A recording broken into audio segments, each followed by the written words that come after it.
Welcome to the Ingress Insights podcast, hosted by PkmnTrainerJ. Ingress Insights is a podcast about the Niantic game Ingress. Listen each week for the latest news, updates and rumours. Let us know your thoughts by leaving a voice message or emailing us at the links in the show notes.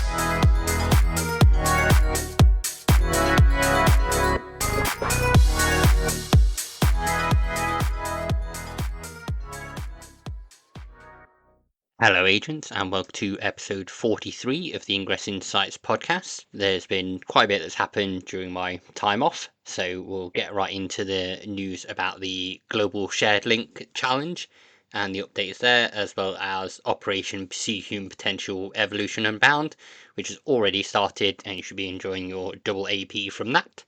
So I'll get right on with things going forward. The global op for shared memories, the Global Shared Link Challenge, ends on the 5th of August. That's this Monday at 4 p.m. UTC. Just to make you aware, make sure you're getting that badge if you do want the round badge. Maybe you don't. However, it is the last kind of opportunity to earn it on there by making links or destroying links. Again, creating one link is 3 points. Destroying one link, either the faction or Machina, is 1 point. I need 2,000 points for the bronze badge and 10,000 for the silver badge. Silver is the highest medal you can get on this Global Shared Link Challenge. I'm nearly at the bronze badge where I was before there weren't many portals. I did create some whilst I was there. I should be able to get the badge by the time the event concludes, but this is your little warning to say that it does end on the 5th, so that should be tomorrow if you listen to the podcast on the day it comes out. Just make sure you do what you can to get that badge on there if you do want it. The Ingress team did share an update about the Global Shared Link Challenge on the 26th of July. So they said, Agent, Dispatch confirms chatter originating from a lab associated with Akira Suka. Based on reports from the agent network that the Shared Memories Global Op presented a very high level of difficulty, this lab engaged in an experiment resulting in increased portal key availability. The specific details of this protocol were unable to be deciphered. Dispatch confirms higher portal key yields when combining the More command in the glyph command channel with successful glyph hacks. These changes are observed across neutral, opponent and friendly portals. Field operators also observed a higher key rate drops upon opponent and Machina link destruction. Dispatch's analysts observe this global operation seemed to have been optimized for agents to engage in high strategic, covert, rapid and collaborative portal network actions, and this resulted in increased difficulty obtaining the medal for some.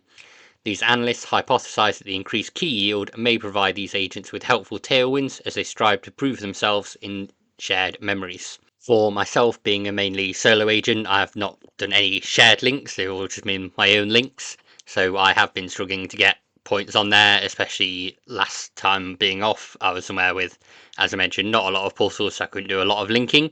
There weren't even things to blow up there to get points, so I've done what I can. I'm about 200 points shy at the minute as I'm recording this. Hopefully I should get the last few in before Monday to at least get the bronze medal, but I'm glad they've changed it for the end of there and recognise not all agents can necessarily get to giant link stars, things like that. But if you can and you've already got the medal, that's excellent. But unfortunately, it's not possible for all agents. As I mentioned in the intro, we also have the Operation Pursue Human Potential Evolution Unbound event going on. Previously, this was called a Level 8 week. It essentially is the same thing. So for this, actions are yielding double AP, and you can deploy 2 level 8 resonators, and the drone cooldown time is 8 minutes. Also mentioned in this was the experimental weapon tunings. This was mentioned in a previous event and agents couldn't quite work out what was going on. There's various ideas, but no one quite nailed it down as far as I know. However, this time around, agents have noticed the experimental weapon tunings, and this is that if you attack and launch an XMP, if you hold down, you can get up to 20% extra attack normally. However, for this event, it's up to 30%. It's not clear if this will continue on, but it's been very useful for smashing down portals for myself. Launching in level 8 XMP with 30% extra attack power is very nice. Hopefully they carry it on, but I don't know whether they do plan to. This does run until Monday, August the 12th at 4 p.m. UTC, and they do note that for Tuesday, the normal double AP bonus is not activated because double AP is available all the time. so you won't get 4 times AP on a Tuesday, unfortunately. You can obviously give yourself an Apex and get the 4 times AP whenever you want during this event. As I say, it runs until the 12th of August, so you've got plenty of time to get those in. For the Operation Pursue Human Potential Evolution Unbound, agents have been finding various glyphs and sequences that haven't been seen for a little time. They did discover a new sequence in there, which is, unsurprisingly, Pursue Human Potential Evolution Unbounded. It's one that I don't know how I describe all the glyphs on there, because I don't call them the proper things, unfortunately, even after years of playing the game. But it looks cool, and it's nice to have a new glyph sequence in there. Next up, I'm going to move on to our third global event that's currently happening, because we've got a few overlapping things now, and talk about the Bounty Challenge. As I just said, the Bounty Challenge for August has now started. That started on the 1st of August at 12 AM UTC and concludes on the 31st of August at 11:59 PM UTC. As just a reminder, it notes that agents around the world can participate in the global challenge, help their factions win the series by regularly completing their daily bounties during the month of August. There is no medal that you earn by participating in this. However, 200 season points will be awarded to factions based on participation during the challenge by members of their faction. So there'll be 140 season points split between the teams based on the total number of research days completed in August, and then 60 season points will be split based on the total number of research bounties completed by all members of the faction during August. They'll be rounded to one decimal place, and they'll be available about a week after it concludes.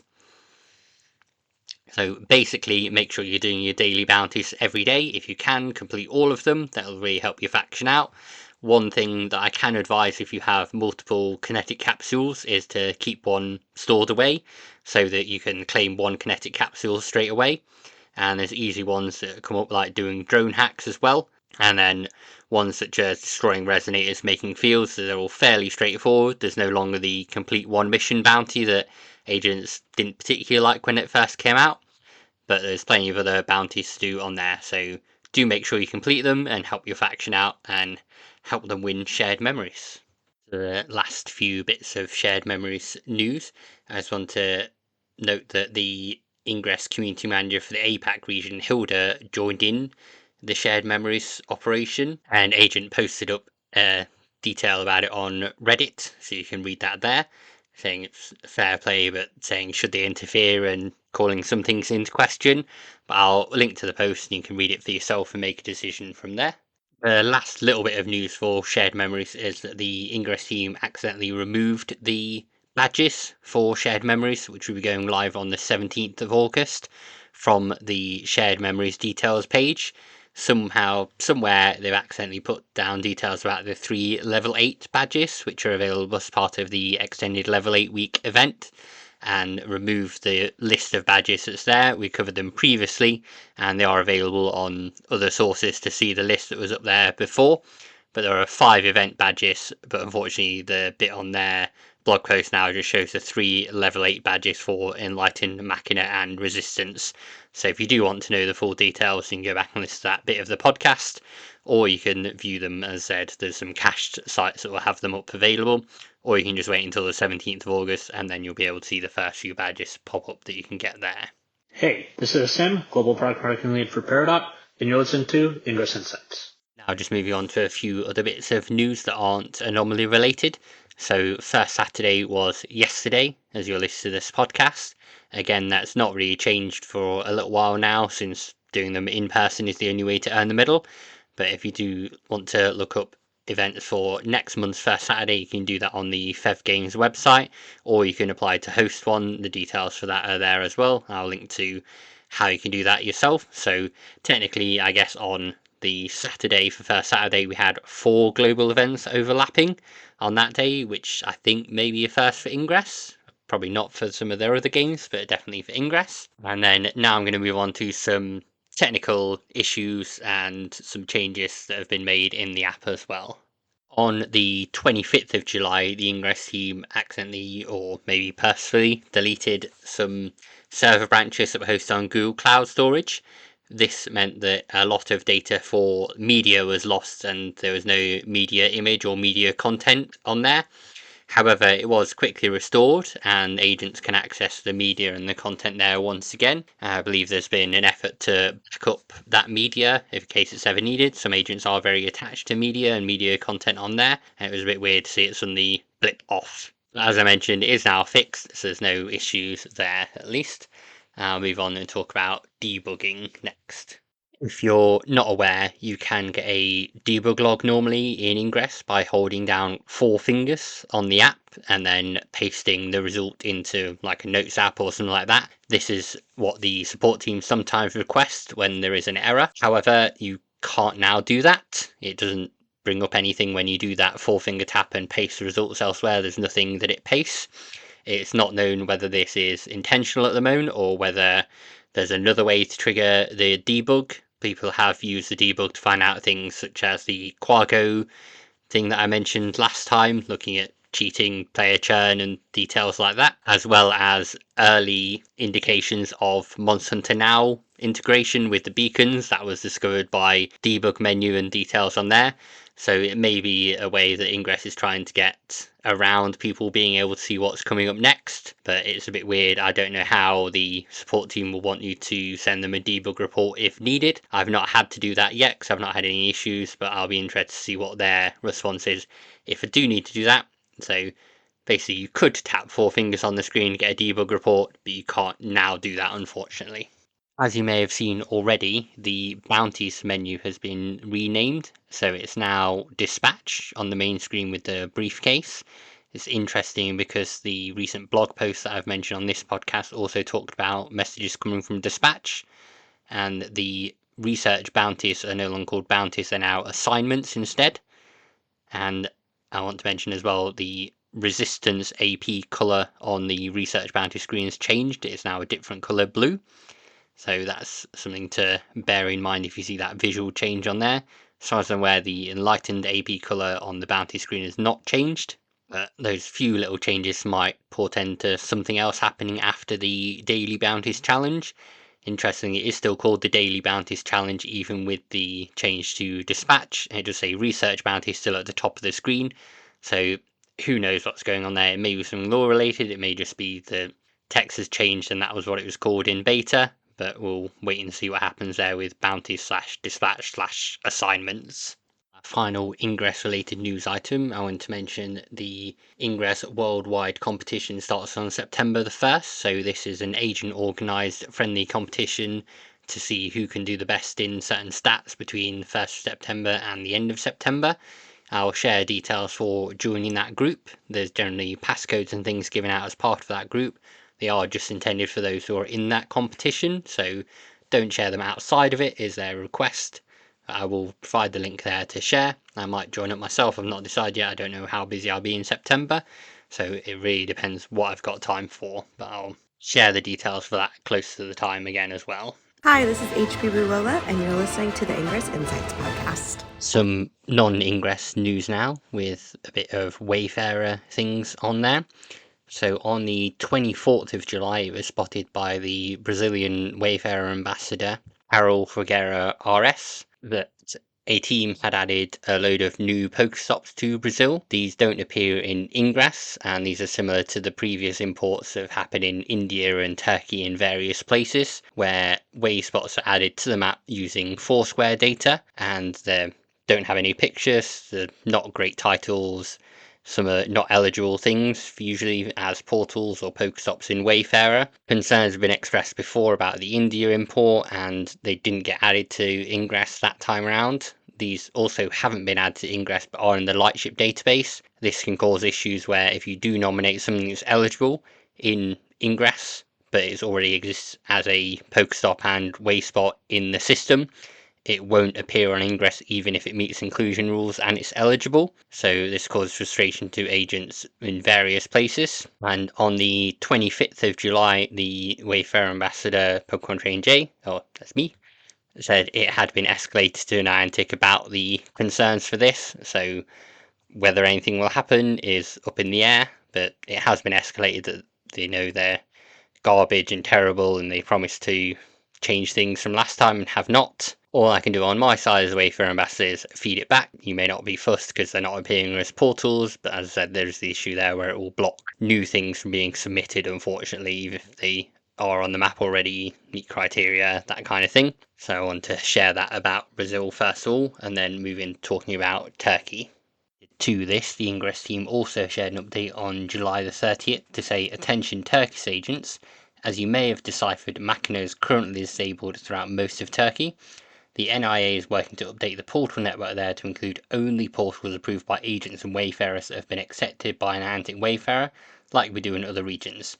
Additionally, we've intercepted signals intelligence with just one phrase, Machina Vignette, which apparently means Machina is coming. This means that they will be removing all the Foursquare portals that have been added in Turkey, which I believe caused the Machina issue in some way. I'm not exactly sure how. The Ingress team aren't keen on having these added, even though, like I said, it can cause issues where things get nominated but they're duplicates, but they're not really because they don't exist. That kind of thing. So it can be frustrating, but I get that they don't want the terrible waste spots there that are a result from the unfiltered Foursquare stuff. I might in a future episode talk about Foursquare because I used it quite a lot when it originally launched, getting all the freebies and things like that for checking into shops and stores and getting extra things for becoming the mayor, and ways in which it could be used well if the teams actually bothered to filter down or do any checks at all. It seems like they don't. They just dump everything in and hope that the Pokemon Go players sort it out, which they rarely do, unfortunately. Yes, it'll be nice for the Turkey players to have Machina back in the region at least, and see how the map looks once those way spots have been cleared up from Ingress. Another thing related to Wayfarer but the agents may see is that Niantic have now introduced Niantic sign-in on Wayfarer. So this allows you to click the Niantic sign-in button and then sign in with either Google, Facebook or Apple. Previously, Wayfarer users couldn't sign in easily via Apple, which is one of the sign-up methods for Ingress and Pokemon Go and their various other games. So you're kind of locked out of using Wayfarer. It also helps then, I guess, if they introduce future ways of logging in and other methods. I know that many game companies stepped away from doing Facebook logins a little while ago, so maybe they introduce some other ways of logging in that are then under the banner of Niantic sign-in. For some users it's frustrating because it's a few extra clicks, but it's important to remember it allows more users access, and maybe it'll be the way to sign into all the games in the future and have a bit of a unified thing there, so they can have a nice branded Niantic sign in on all their games rather than having the Google, Facebook, Pokemon Trainer Club logins pop up when you see that. It did break for a little while, but it's now back up and running. I think it's also worth mentioning in this part that the Niantic Wayfarer app, which is in beta and only meant for Lightship developers, also went offline briefly for iOS. It's now come back on, so it can still be used by Lightship developers. Some people just use it for looking at the map. That is really just meant for Lightship developers only, as a reminder. And then next I'll move into a short podcast update too. This last bit is more of a technical note from me. So you may have seen on the podcast feed there's been 2 episodes so far of Ingress Insights, where I talk to Niantic or ex-Niantic staff about other games than Ingress. So we've had an episode of Peridot and an episode of Harry Potter Wizards Unite. There'll be future episodes to come that will be about Niantic games and some non-Niantic games. So what I've done now is split those off into a separate podcast feed under Ingress Insights, not an Ingress podcast, which you'll be able to get on all the normal podcast services. I'll include a link to the Spotify feed on this episode. And what will likely happen going forward is I'll put the non-Ingress episodes on that feed, and then I'll put them on the regular feed a week or so later. But it's just to see how things go on there. If it goes well, then I'll separate it out entirely. But I just want to do it as a bit of a test, and then also see how things go when I'm not discussing Niantic game at all on that feed, which may happen in the coming months. I've got various messages and schedules that I'm trying to sort out for various games and people and contacts. So if you do something on a game and you want to come talk about it on Ingress Insights, do reach out on the email or on social media or basically wherever you can find me. That's great. And then I'll move in and get things wrapped up. We'll listen to this episode of the Ingress Insights podcast. Next time around, some of the global events we've got going on will have concluded, so we'll be able to see the results of those. and we'll be edging closer towards the first anomaly of the season, and also the badges coming live in the store, so we'll be able to go through those. It's also likely we'll have another app update the following week, so it'll be eager to see what's included in that, if anything, and if anything comes of the bounties being renamed to dispatch. That's all from me for this week, so have a great week, agents, and happy hacking.